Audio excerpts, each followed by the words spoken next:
aku ada di Istana Pagaruyung, Baso Pagaruyung. Nah, ini dia istananya, ya. Istana Baso Pagaruyung. Ini ada di Batu Sangkar, ya. Tadi, aduh kita nggak sempat bikin video tadi waktu di jam gadang ya, tapi seenggaknya ini kita ada di Batu Sangkar ini. Ya. Nanti kita lihat guys, suasana di sana Batu Sangkar. Ini pemandangannya.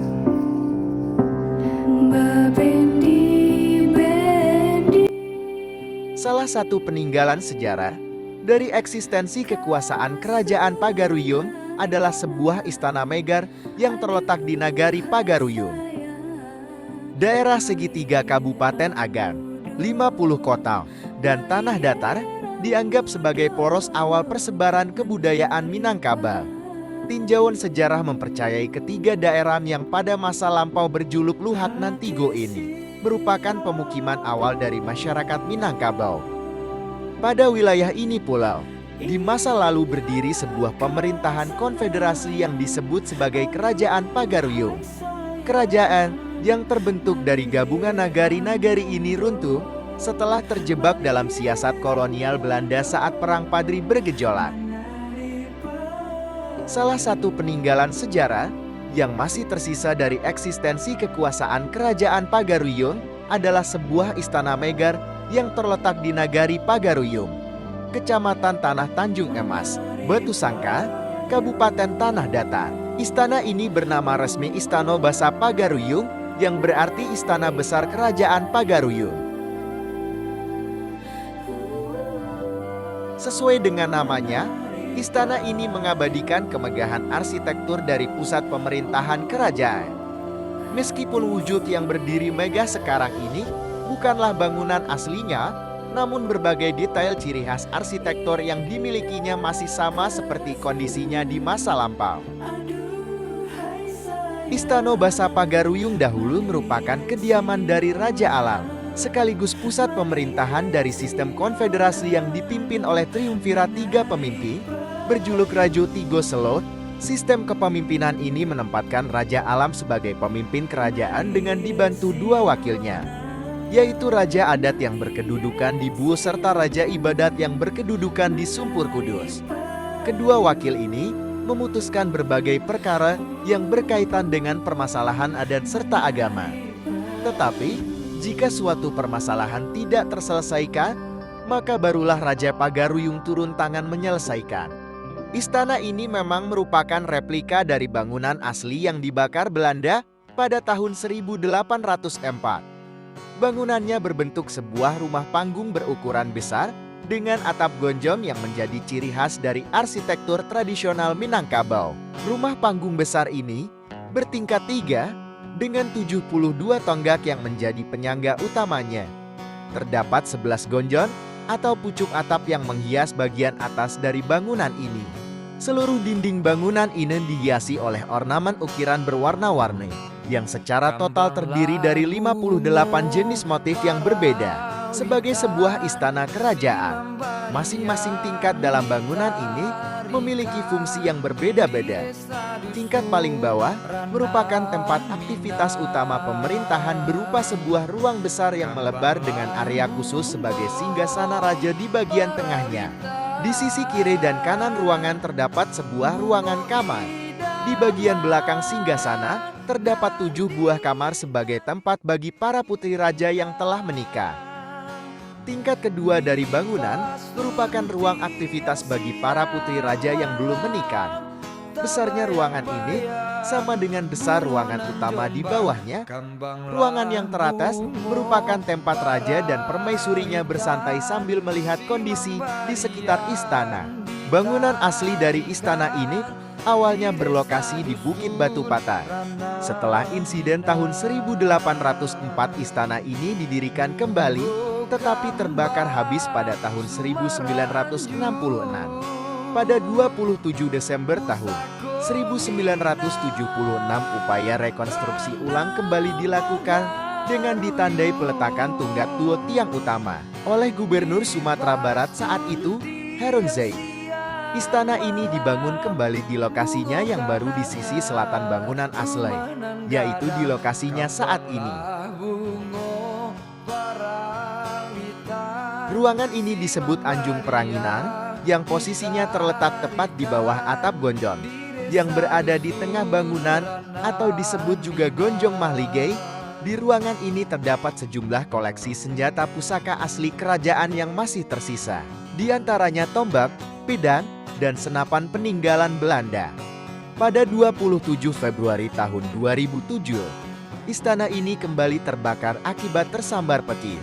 Upaya pembangunan kembali berlangsung antara tahun 2008 sampai 2012 dengan menelan dana lebih dari 20 rupiah miliar. Arsitektur aslinya tetap dipertahankan, meskipun sebagian besar peninggalan barang berharga musnah. Pagaruyung.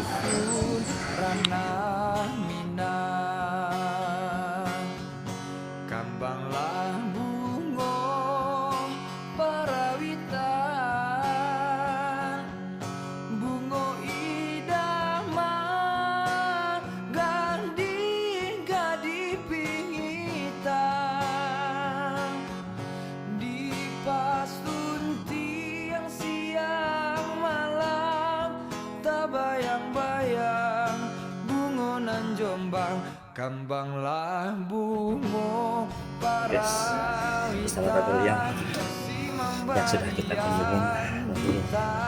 Seperti ini nampaknya.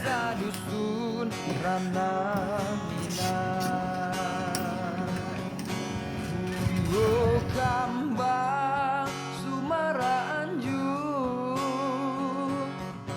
pusako Minang, Rana Pagaruyung, di pasun tiang siang malam, bungo kanangan rumah nan gadang, kambanglah bungo parawitan, si mambaria ditarikan di desa dusun Rana. Ruang terbawah adalah ruang utama dengan beberapa bilik di samping dan belakang. 7 bilik di sisi belakang adalah kamar para putri raja yang telah menikah.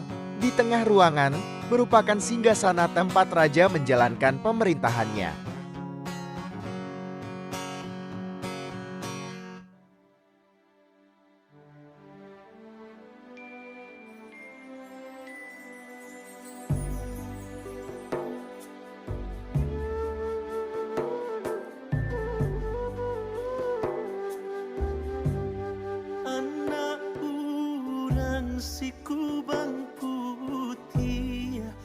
Pada tanggal 1 November tahun 1975, disepakatilah sebuah perjanjian pendirian bangunan replika Istana Pagaruyung.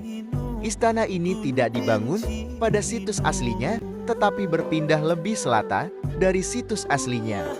Pembangunan dimulai pada 27 Desember tahun 1976 dengan upacara penamanan tonggak tuo dan baru selesai secara keseluruhan pada tahun 1985.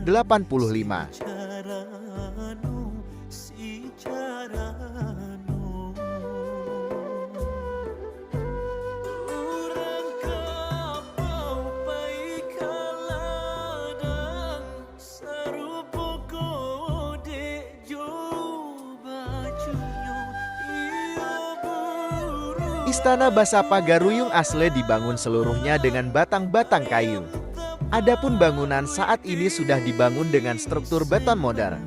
Meski demikian, Istana Basa Pagaruyung tetap dibangun dengan mempertahankan teknik tradisional dan material kayu yang dihias dengan 60 ukiran yang menjelaskan filosofi dan budaya Minangkabau.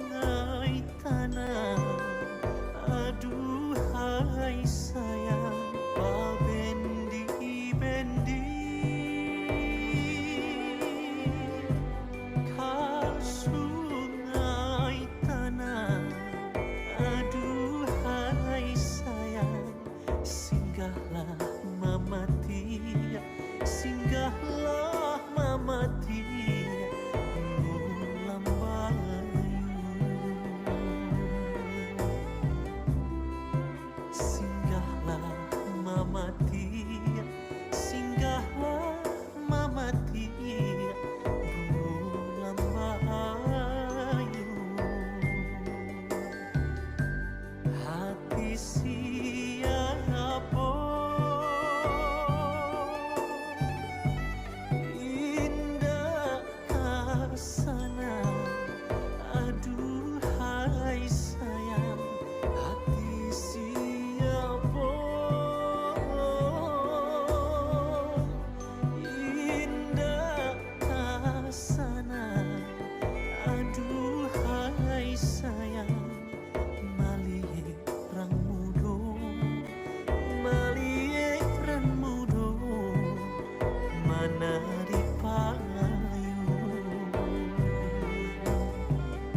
Ukiran yang dominan di istana ini adalah ornamen ukiran bunga-bunga dan dedaunan.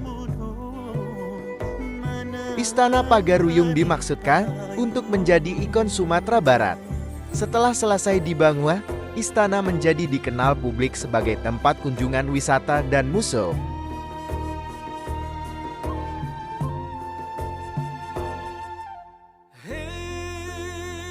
Istana ini memiliki 3 lantai dengan 72 tiang dan gonjong sebagaimana pada umumnya rumah gadang, yang dilengkungkan serupa tanduk dari 26 tan serat ijuk. Istana ini juga dilengkapi dengan lebih dari 100 replika furnitur dan artefak antik Minang, yang bertujuan agar istana dihidupkan kembali sebagai pusat budaya Minangkabau serta objek wisata di Sumatera Barat. Ya, Istana Baso Pagaruyung, gitu aja informasinya dari Istana Baso Pagaruyung. Istana Baso Pagaruyung. Saya bertemu lagi di konten suka wisata yang lainnya. Kita keliling-keliling lagi ke nanti guys. Pakai begituan. Oke. See you next time. Bye bye.